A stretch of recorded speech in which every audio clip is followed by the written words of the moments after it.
She was my rock because I had her young. I had her when I was 17 years old, and she changed my world. Kayla just loved everybody. She loved our growing family. Like, she just welcomed them into her arms. She wasn't afraid of anything, and I think she just grew up to be a beautiful, independent woman. She was just this person full of energy and love and ambition that I never felt like I had to worry about her.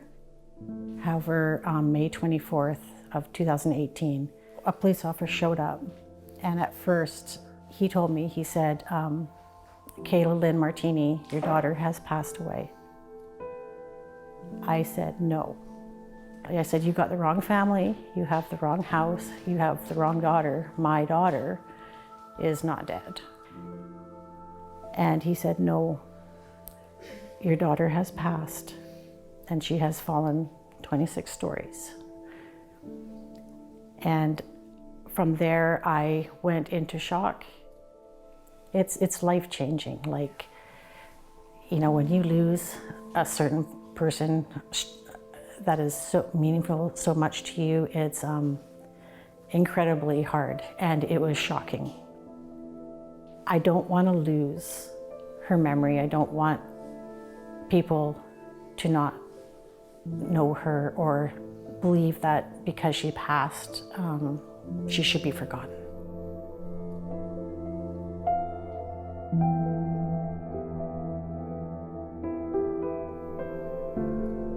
They say, like, you've never truly died until your name isn't spoken anymore. And that's a big part of what we do, is helping people continue to tell the stories and speak the names of the people who they've lost. So I started Handsome Stitchery because I really wanted to try to do something good for people, and I wanted to be able to help people with what I had struggled with. When I was 10 years old, I had 15 people pass away in my family over the period of 3 years. So my entire family culture was eradicated. And now those memories that were so important to my family and those teachings that were so important to my ancestors are gone now. And they only are left in my own memory, and they fade. So I know how important it is to try and preserve those memories before they fade away.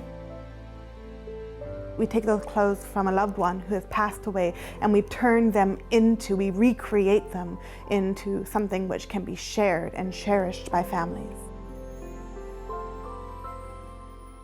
And this is one of her shirts. She traveled Central America alone. She just developed a love for elephants, and including myself, we both just adore and love elephants. And I honestly would not like it to sit around. It would be nice for the bear. When my husband and I started collecting her things this weekend, her favorite color was yellow. It was very hard. However, this bear is going to be consisting of everything that Kayla had and was. This is her baby hair you could probably put inside the bear. Like her hair, for instance, that's all I have left of her. And it's going to be in this bear. I'm assuming that this is going to have a zigzag on it, but I'm not sure. Then maybe this, or is it too much? We could do every single piece of clothing has a place, a way to tell that person's story. They kind of talk to you, they kind of tell you where they need to be. I look for things that cry out to be in a certain position on the bear. Every piece of clothing might be important sentimentally to them, and they might really want every piece included. And then it's our job to make it look good. When the pieces are laid out on the table, they have the seam allowance and they're flat, and then as you put the stuffing in and the little legs and the little arms, and it turns into a little being, yes. The teddy bear, the traditional teddy bear, has been a symbol of familiarity for a very long time. It doesn't just speak to childhood, it speaks to comfort. It speaks to those special items that you carry with you through your whole life. Nobody wants to cut up memories. You know, they just want something that's gonna speak to them, help them remember. Because when you do take those old clothes and you give them back a face that you can look at, that has arms that you can hold and hug. It makes a profound change. It creates a lot of solace and peace for all of the surviving family members who are trying to work through their grief process. Now we're going to flip it right ways out. It's going to begin to take the shape of an actual bear. Yeah, something is really a key moment because you're turning it from this empty sack, right? These cut up remnants of old clothes, giving it that life once again.